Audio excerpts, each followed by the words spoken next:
malam bagi kita. Kita akan berdiskusi dengan santai dengan narasumber kita malam hari ini, seorang sarjana hukum, dan kita akan melihat sudut pandangannya mengenai hukum dan pengalaman beliau juga dalam mengambil kesarjanaan terkait dengan hukum. Mari langsung kita menyapa beliau. Selamat malam, Saudara David. Selamat malam, bro. Ya, terima kasih hadir pada malam hari ini. Sama-sama, terima kasih telah mengundang saya. Jadi gini, jadi kita santai aja ya seperti itu. Siap. Jadi bro, kan gini, saya kenal sebagai seorang sarjana hukum, dan pengalaman Anda juga beberapa tahun ini juga sudah menggeluti karena hukum. Jadi kalau boleh tahu, apa yang membuat Anda tertarik untuk mengambil jurusan hukum? Sedangkan kita melihat banyak sekarang jurusan-jurusan yang bisa dibilang sih cukup potensi. Contoh IT atau kedokteran. Boleh Anda ceritakan pengalaman Anda? Ya, jadi begini ya. Pertama-tama, kenapa ditanya mau mengambil jurusan hukum? Awalnya tuh saya sebetulnya lulus SMA itu udah dapet salah satu kampus di Bandung, jurusannya di luar hukum, jurusan akuntansi kebetulan. Cuman saya pada saat itu berpikiran, karena pengalaman saya di SMA saya hitung-hitungan itu agak kurang, saya merasa agak lemah di hitung-hitungan. Akhirnya saya mengikuti ujian masuk perguruan tinggi negeri. Waktu itu namanya SBMPTN. Kebetulan saya dapat di Universitas Negeri jurusan hukum. Akhirnya setelah saya pertimbangkan, sepertinya saya lebih tertarik mengambil hukum. Gitu. Karena alasan saya yang pertama tadi, saya berpikiran kalau di hukum itu tidak ada hitung-hitungan. Saya berpikir seperti itu awalnya. Nyatanya ternyata di hukum pun ada juga hitung-hitungan, seperti hukum fiskal, hukum waris itu termasuk hitung-hitungan juga. Tapi ya nggak masalah sih. Intinya saya nggak merasa salah jurusan sih. Lalu gitu kurang lebih. Tahu Anda mengambil jurusan hukum di mana? Saya ngambil jurusan hukum di Universitas Sriwijaya di Palembang, tapi lebih tepatnya kampus saya di Indralaya. Jadi Unsri kan singkatannya, itu ada dua kampus. Kampus utamanya itu di Layo, Indralaya, singkatnya Layo ya. Kebetulan saya terdaftarnya di Unsri Layo gitu.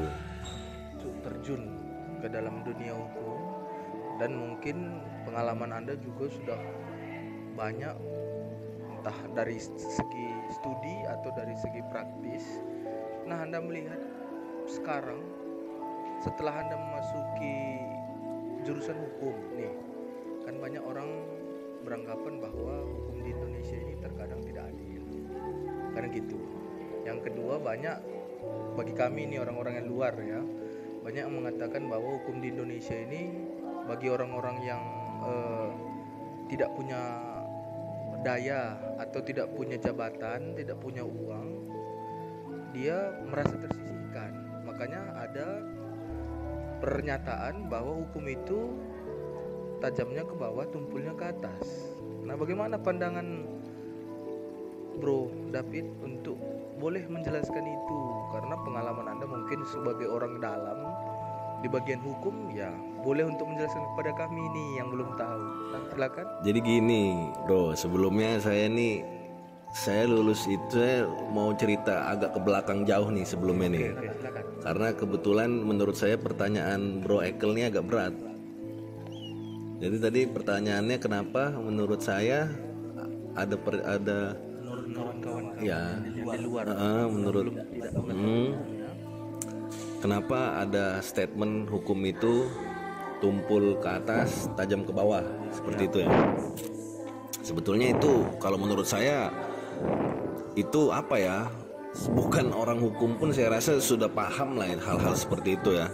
Mungkin seperti ini, singkatnya karena sebetulnya kan hukum, kalau menurut saya ya, sebetulnya hukum itu kan dibuatkan untuk mencapai keadilan bersama gitu loh. Keadilan bersama, kesejahteraan bersama gitu loh. Jadi cuman mungkin dalam prakteknya itu berbeda dengan hukum yang kita pelajari selama ini. Ya mungkin Bro Ekel pernah lah nonton berita kan, ada mungkin kasus pencurian mungkin yang kalau nggak salah dulu ada, saya pernah dengar tuh ada pencurian kayu bakar kalau nggak salah. Ada ibu-ibu tua ya, orang tua, dia dihukum, dia diadukan dan akhirnya dihukum kan di persidangan, dituntut oleh JPU itu beberapa tahun gitu loh, tidak salah, di persidangan. Sedangkan mungkin ada kasus lain, pencurian lain yang lebih besar, yang bisa kita bilang contohnya mungkin seperti korupsi ya, yang kita lihat. Saya kurang tahu sih, kurang hafal siapa, tapi pasti ada lah di lapangan kan, anggota bukan anggota, maksud saya pejabat-pejabat yang melakukan korupsi, tapi kenyataannya beberapa saat kemudian setelah proses persidangan dia hanya dipenjara beberapa tahun, habis itu bebas. Ya itu mungkin salah satu fenomena hukum kita ya, yang bisa, yang makanya muncul statement seperti itu. Kenapa hukum itu banyak sih sebetulnya, bukan cuma kasus pencurian aja. Saya juga kebetulan lulus dari Unsri ini kan, saya sekarang lagi magang kebetulan pendidikan advokat. Saya sempat magang di Jakarta, cuman sekarang saya sedang di Bengkulu. Di sini pun saya juga ikut pendidikan magang lah. Jadi di sini saya juga ikut sidang-sidang, baru setahun kan, masih banyak belajar. Saya juga sempat ada ngikut sidang pidana kalau nggak salah kemarin, iya pidana. Itu ada kasus penganiayaan, yang mana itu agak rumit sih sebenarnya, ini agak panjang nih ceritanya kalau saya ceritain nih. Jadi singkat ceritanya, intinya setelah saya alami, ada seseorang yang seharusnya dia itu jadi korban, dia bisa dijadikan tersangka gitu loh. Dan dalam persidangan pun akhirnya dia dituntut bersalah. Walaupun kita senior saya sebagai penasihat hukumnya itu sudah berupaya untuk meminta hukuman bebas, tapi tidak dikabulkan oleh hakim. Mungkin nih saya ceritanya agak kurang jelas ya, karena ini kan saya langsung ke inti ceritanya nih, kronologinya kan nggak cuman, maksud saya karena tadi kan sebelumnya kan pertanyaannya kan di awal tadi ya, saya juga sebetulnya kurang sih untuk hal-hal interview seperti ini sangat jarang saya di interview seperti ini, jadi mungkin kalimat-kalimat saya ini agak kemana-mana nih. Iya, dan kita juga ini baru tadi dikirimin sore tadi, akhirnya bikin video sekarang, jadi agak kurang mateng, cuman nggak apa-apa lah kita kerjanya. Jadi maksud saya yang tadi dibilang kenapa hukum itu tumpul ke atas tajam ke bawah, ya karena ada perbedaan kita sebagai pelajar hukum, mahasiswa hukum. Teori-teori hukum yang diajarkan selama beberapa tahun di kuliah itu memang baik ya kan, maksudnya dalam artian itu benar gitu loh, menurut saya kan. Cuman di prakteknya ya di lapangan ya mungkin ada oknum-oknum penegak hukum ataupun aparat pemerintah kan, ya itu dia, mereka mungkin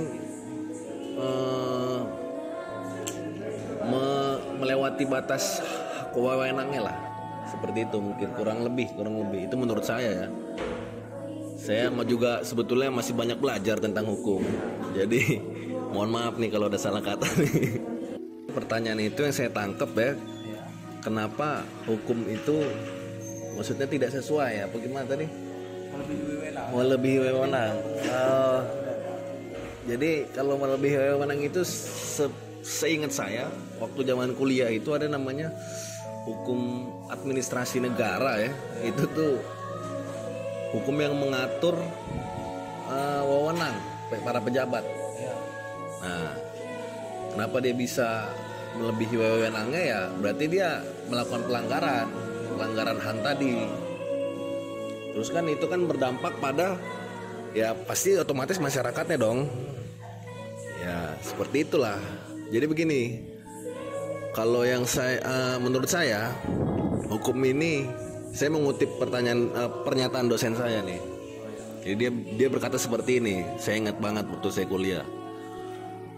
Dia bilang, entah dosen saya pun mengutip dari kalimat siapa ya. Dia bilang bahwa hukum itu tertatih-tatih mengikuti perkembangan zaman, gitu loh. Jadi mungkin yang saya tangkap itu bahwa hukum kan sudah dibuatkan untuk semacam peraturan untuk mensejahterakan, menertibkan masyarakat nih.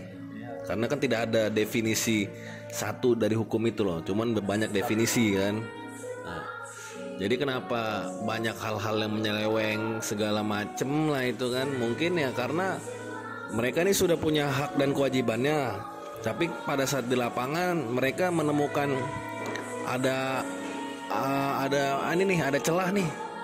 Saya bisa dapat lebih nih kalau saya bantu. Contoh lah kayak banyak sih sebenarnya contohnya sih, cuman saya agak males juga nyebutinnya, takutnya nanti saya dikira gimana gitu kan. Dan saya yakin Bro Ekel pasti tahu sendiri lah seperti apa. Ini ada hilang kan bahaya. WWA. Maksud saya ya, hal-hal seperti itu udah umum lah, bukan tentang kami, maksudnya bukan pelajar hukum aja yang tahu, orang-orang umum juga pasti mengerti hal-hal seperti itu. Hukum itu benar. Dan maksud saya gini, dan bukan cuma di Indonesia, di seluruh dunia tuh ada lah pasti perkara-perkara, masalah-masalah seperti itu. Berarti hukum itu benar, terkadang oknumnya yang nakal dalam tanda kutip seperti itu. Ya gimana ya? Seperti itu. Ya, maksudnya hukum itu kan memang kan dibuat sudah kesepakatan bersama dong, ya kan? Menurut saya ya, hukum itu kan telah dibuat nih kesepakatan bersama. Ada pejabat-pejabat sudah tahu hak dan kewajibannya. Kalau misalnya mereka menyelewengkan kewenangannya, ya berarti mereka sudah melanggar hukum. Kenapa mereka bisa seperti itu? Ya, ada beberapa sebab. Yang pertama mungkin hukumnya, peraturannya mungkin banyak celah gitu loh. Undang-undangnya mungkin banyak yang bisa dimainkan gitu loh. Yang kedua mungkin faktor lingkungan, mungkin tempat dia bekerja memungkinkan untuk melakukan penyelewengan hak-hak tadi. Mungkin ya, saya ini berangan-angan aja dari logika saya. Iya, saya juga masih belajar lah, sorry. Apa santai bro, kita masuk ke sudut pandangan pribadi. Pribadi itu bisa dihukumkan. Nah, kalau Anda melihat ini banyak yang berpindah masuk jurusan hukum. Setiap tahun sarjana hukum mungkin hampir ratusan entah ribuan mungkin ya. Iya. Betul. Setiap tahun Anda melihat sebagai seorang sarjana hukum, Anda melihat sarjana hukum sekarang dalam penerapannya kan tidak menjadi hal yang mutlak ya. Sarjana hukum kerja di bidang hukum, bisa jadi dia di bidang yang lain. Contoh banyak juga saya melihat sarjana hukum kerja di bank, nanti sarjana hukum mungkin dia berdagang, banyak kan. Nah, untuk Anda pribadi dulu lah, kedepannya prospek sarjana hukum ini atau prospek lapangan pekerjaan yang Anda lihat bagaimana? Jadi gini bro, kalau hukum ini itu lulusannya prospek pekerjaannya banyak ya. Kalau kita lihat misal banyak lah, dari pegawai negeri, swasta, ataupun mereka pengen bikin usaha, semuanya bisa. Karena di setiap perusahaan ataupun bahkan dagang pun sekalipun mereka perlu suatu badan hukum gitu loh. Contoh lah kalau jurusan hukum ini yang paling banyak diminati sarjana hukumnya untuk mengambil pekerjaannya, kalau PNS ya kejaksaan, bisa dia jadi hakim. Banyak juga di hakim itu kan Mahkamah Agung, Di situ pun ada kayak beberapa pejabat-pejabat, contohnya kayak APP, analis perkara peradilan. Itu dia mintanya jurusan sarjana hukum. Di kejaksaan pun ada juga, bukan cuman jaksa. Ada juga jabatan lain, saya lupa apa namanya itu kan, yang diminta pun sarjana hukum gitu loh. Itu kalau di PNS. Dan juga bukan cuma di hakim, saya yakin banyak lah. Bahkan kayak ada kemarin teman saya, dia ngelamar di BPOM, badan apa namanya BPOM tuh, obat dan makanan itu kan, dia sarjana hukum. Kualifikasinya dia cuman kebetulan dia nggak dapet, tapi banyak, maksud saya bisa sarjana hukum melamar di situ. Kayak tadi Bro Ekel bilang di bank itu banyak juga. Yang paling banyak sekarang yang pasti itu kalau sarjana hukum mau jadi apa tanpa tes ya, bukan tanpa tes, tetap dites. Pengacara, advokat. Ya, karena maksud saya dia lulus jadi sarjana hukum, langsung lanjut pendidikan advokat kan, magang, habis itu ngambil pendidikannya, habis itu tes. Ada ujiannya, ujian advokat. Itulah yang paling banyak. Tidak, belum. Nanti dia harus magang dulu 2 tahun kan. Keluar surat magangnya, baru nanti siap itu dia daftar untuk pendaftaran sumpah. Setelah disumpah pun harus beracara dulu, kalau tidak salah minimal 7 atau 10 tahun gitu ya, saya lupa. Baru dia bisa buat kantor sendiri, firma hukum sendiri. Kalau pengacara ya seperti itulah. Lumayan. Hampir berapa tahun total dari dia? Belasan lah pastilah. Kalau dari kuliah belasan lah Pak. Pastilah bro, gimana sih? Kalau ditanya dari kuliah aja udah 5 tahun. Ya kan, PKPA sebulan. 4 tahun paling cepat ya. Ya, 4 tahun lah. 4 tahun kan, magang 2 tahun. Siap magang itu sumpah nanti ya itu tadi, kalau buat kantor sendiri wajib beracara 7 atau 10 tahun saya lupa. Baru dia bisa buat kantor sendiri, kantor hukum sendiri. Saya sih ada rencana seperti itu, cuman saya masih belajar juga. Berarti perjalanan menjadi seorang pengacara itu ya. Betul. Pengacara dan ada badan firma hukum sendiri itu panjang. Lumayan. Jadi orang memandang hukum itu mudah, sarjana udah bisa ngambil aja apa jadi pengacara. Nggak semudah itu. Mungkin orang ngelihat yang paling terkenal sekarang kan kayak Bang Hotman Paris tuh. Dia nggak tahu itu Bang Hotman Paris mungkin dia bisa seperti sekarang ini. Dia sebelumnya bertahun-tahun itu pasti ngikut-ngikut orang. Ngikut-ngikut orang tuh maksudnya ngikut senior dia itu loh. Yang saya alami sekarang. Ya. Dan itu pun ya buat bisa punya nama sebesar Bang Hotman sekarang, ya harus ada kemampuan, harus ada skill. Kita juga harus punya koneksi, berbanyak relasi gitu loh. Nggak bisa kalau pengacara itu nggak bisa yang dia cuma diam di rumah. Dia harus perbanyak relasi lah intinya. Dan skillnya juga harus ditingkatkan. Betul. Itu yang kadang orang lihat. Ya orang kan ngelihatnya kan mungkin wah Bang Hotman enak nih jadi pengacara nih, ngambil sarjana hukum. Padahal mah ya bukannya saya mau underestimate atau mematahkan semangat ya, cuman maksud saya jangan dipikir itu hal yang mudah. Untuk menjadi pengacara papan atas apalagi di ibu kota, yang pengalaman aku kan kalau kita magang ini ya, namanya magang kan itu beda-beda. Kita kan pasti lulus kuliah maunya kita kan kerja dapat duit dong, ya kan? Itulah pasti kan, nggak mau munafik lah. Tapi pengalaman saya yang namanya magang ini, selama saya magang itu ya bukan nyari duit, kita cuma kerja aja, cari ilmu lagi. Jatuhnya kamu kayak belajar lagi, cuman lebih ke hukum acaranya lah, prakteknya, lebih ke praktek. Bukan kerja nih orang dapat uang. Enggak, itu bukan yang kita cari, bukan uang. Kalau pada saat kita magang, yang kita cari itu ilmunya, pengalaman kita. Kita curi ilmu dari senior kita. Jadi kalau mau langsung lulus kuliah mau ngambil pengacara habis itu magang sama orang, memang beda-beda sih. Beda-beda itu maksudnya ada beberapa kantor hukum di Jakarta itu Dia bagian anak magang pun ada gajinya. Oh, ada juga gitu ya. Ada, masih anak magang pun ada. Saya tahu ada beberapa kantor di Jakarta itu memang, tapi kan kebanyakan beda-beda. Setiap kantor kan punya peraturan. Dan yang selama saya magang ini, saya sempat kemarin di Jakarta juga bukan gaji, jatuhnya uang saku. Datang tiap hari itu memang setiap pulang ada dikasih uang saku lah setiap hari ya kan. Setelah itu saya merasa kayak bukan kurang cocok ya. Saya ngerasa kayak ada sorry. Kebetulan pada saat saya magang di Jakarta itu saya dihubungi sama keluarga di Bengkulu. Dia minta ada bantuan lah. Kebetulan ada kakek saya juga lagi kurang sehat, jadi saya nemenin lah kakek saya. Kebetulan saya nemenin di Bengkulu. Saya cari tuh kantor hukum, ternyata dapat. Saya belajar juga gitu loh sampai sekarang. 2 tahun lah. Dari saya lulus kuliah tuh saya langsung magang. Pengalaman magang Anda bagaimana?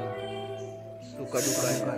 Ya, kalau kayak tadi saya bilang bro, Apa itu? magang itu ya belajar ngikut-ngikut senior. Lebih banyak. Senior tuh misalnya dia ngerjain perkara, dia ngetik nih, misalnya nih ngetik ngeberkas untuk besok, misalnya agenda sidangnya besok nota pembelaan, pledoi ya. Nanti pada saat pertama kali dia cuma nyuruh saya ngeliat, dia ngerjain, saya duduk di sampingnya. Jadi begini Pit, urutannya gitu loh. Nanti setelah beberapa 6 bulan kemudian ada lagi nanti perkara yang sama, saya mulai disuruhnya buat.